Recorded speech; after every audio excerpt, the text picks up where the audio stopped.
conviction that this action is illegal and procedural and a blatant violation of the ODM constitution as well as the principles of natural justice. At no time have I been informed of any allegations against me, be they of indiscipline, insubordination, or incompetence in the execution of my duties as the Secretary General. Neither have I been invited to respond to any complaints in and out of the party on any matter that would constitute grounds for removal of a Secretary General. Consequently, no lawful organ of the party has invited me to any hearing. Indeed, as far as internal differences in opinion go, my only crime is that I have refused and I oppose any plans and schemes within the party to support President William Ruto's re-election, because I have held and continue to hold the firm position that this country cannot afford another 5 years of this expensive, divisive, incompetent, and disastrous Ruto misadventure. Kleptocracy is not a philosophy that an entire nation can give a second chance. This month marks the beginning of my 9th year as SG of ODM. I am the longest serving individual in that position. To serve that long at the feet of the enigmatic Raila Odinga needed one to summon all reservoirs of wisdom from all possible sources, but most importantly, to remain a true and loyal student of the great icon. Even in the current circumstances, I would never betray the ideals and principles of my late party leader. I have served this party with loyalty, diligence, and unwavering commitment because I had a leader in Raila who nurtured young people and young leaders and knew how to bring competing interests and egos into one functional movement. Together, we have defended the Constitution, strengthened internal party structures, and safeguarded the voice of millions of Kenyans who believe in social justice and accountable leadership. My record speaks for itself, and it always will. It is in public domain that my opposition to the party's dalliance with Ruto started long before the Right Honorable Raila passed on. He understood my reasons and accommodated them. It is also a known fact that regardless of what political deals Raila struck with different regimes, he would never have allowed his beloved party to be turned into a mere appendage of State House, where decisions are rubber-stamped after instructions are received from the regime. It is painful to note that sections of the party continue to desecrate the legacy and memory of Raila by turning this party into a theater of the illegal. Just last week, on 3rd February, a Gazette notice was released purporting to legitimize the recent changes in party leadership, with the rider asking for public input within 7 days, even though the stated date had lapsed by 3 weeks. Essentially, those who now purport to run the party are aware that, for instance, the new party leader was installed unprocedural and unconstitutional.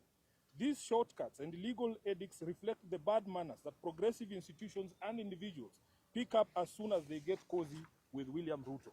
I leave it to the party members to judge if this really is the path that the Right Honorable Raila Odinga had set for us. Just 4 months after his death, we can all agree that Raila must be turning in his grave. In recent times, many respected personalities within the movement have reached out to me and the rest of the leadership, seeking a middle ground of unity, at least until the National Delegates Convention is called.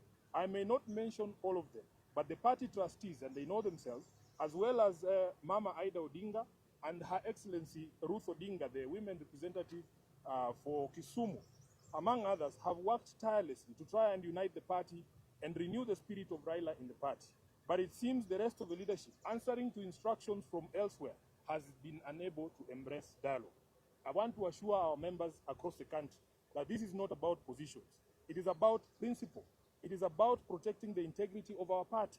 It is about ensuring that ODM remains a democratic institution governed by rules and not by impulses. And whatever actions I take from here, obviously after wide consultations, I will do so with my head held high, knowing full well that I have never once let down my leader, the Right Honorable Raila Odinga, or the members of this party who are its backbone. As I said in Busia, Raila did not raise cowards. He did not teach us to run away from hardship or challenges, but to confront them head-on.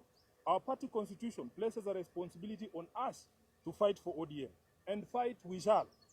Through all lawful means, we shall fight for this great institution until the very end. We will challenge every illegality in the courts of law and in the court of public opinion. Surrender is not an option for us.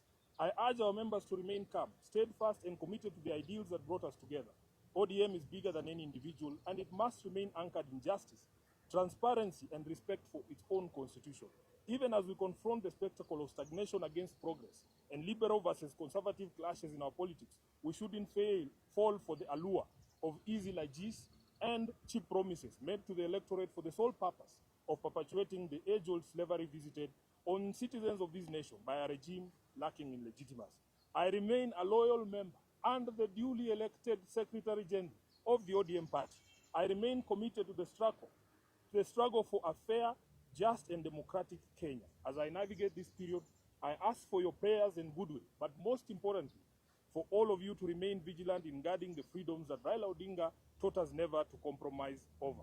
We are the generation that will reach Kana, as envisaged by the late Raila Amolo Odinga. Nothing will distract us from this endeavor. I am grateful to all of you for all the messages of support, and I want to assure you that we will be back to the grassroots bigger and more energized, beginning this Sunday in Kitengela. Thank you very much, and God bless you.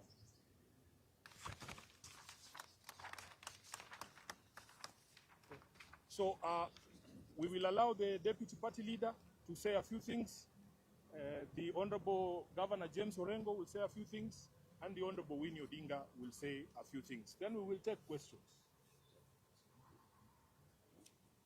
Thank you. I think a few days back, I raised an alarm that ODM party is now being remote controlled from State House. And I also raised an alarm that there is an attempt to do a hostile takeover of ODM party. Now, this was not baseless.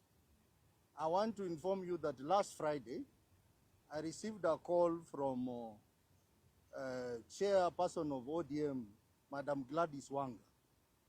And Gladys Wanga gave the call to party leader, Oburu Odinga. And Honorable Oburu requested a meeting with me, which we set for Monday. And on that Monday, I requested that meeting I attend with the Secretary General, because it is important that the top leadership of the party discuss. And Honorable Oburu came to that meeting with Junet Mohammed. The meeting was held at Honorable Bosire's house. And also we had our trustee, Amos Wako. And in that meeting, we raised a number of issues. One, which we agreed that the meeting of NEC that had been scheduled for Mombasa be delayed, be postponed until we get consensus in the party. We also agreed a team of trustees led by our elders, Honorable Amos Wako, Honorable Nyang'nyong, Honorable James Orengo, Honorable Bosire, and others, continue with the mediation process in the party. I am surprised that Honorable Buru told us that he needed to consult further.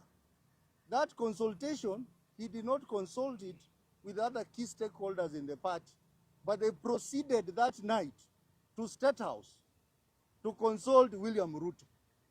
And that's why two of us did not attend the next meeting in Mombasa, because we were waiting for feedback from Honorable Buru as to whether the next meeting in Mombasa is happening or not.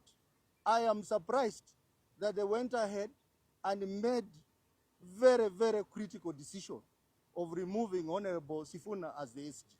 I want to call upon the membership of this party to stand firm and resist the efforts by President William Ruto to hostilely take over this party.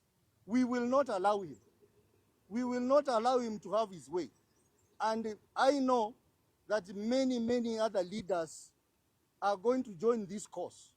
So we want to ask our members, especially in our stronghold, to remain calm, that Sifuna is going nowhere.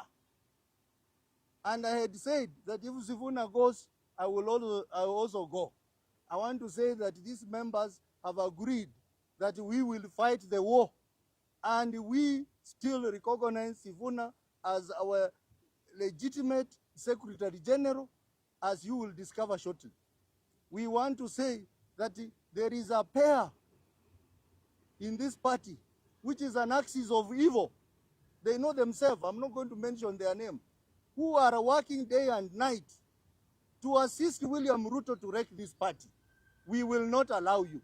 And that's why we are saying, from this weekend, we are going to the people. We are going to our supporters, starting with Kitengela on Sunday, and on 21st, we are going to Vihiga, Kakamega, and Bungoma. So our people stay firm. We are not about to give up. We will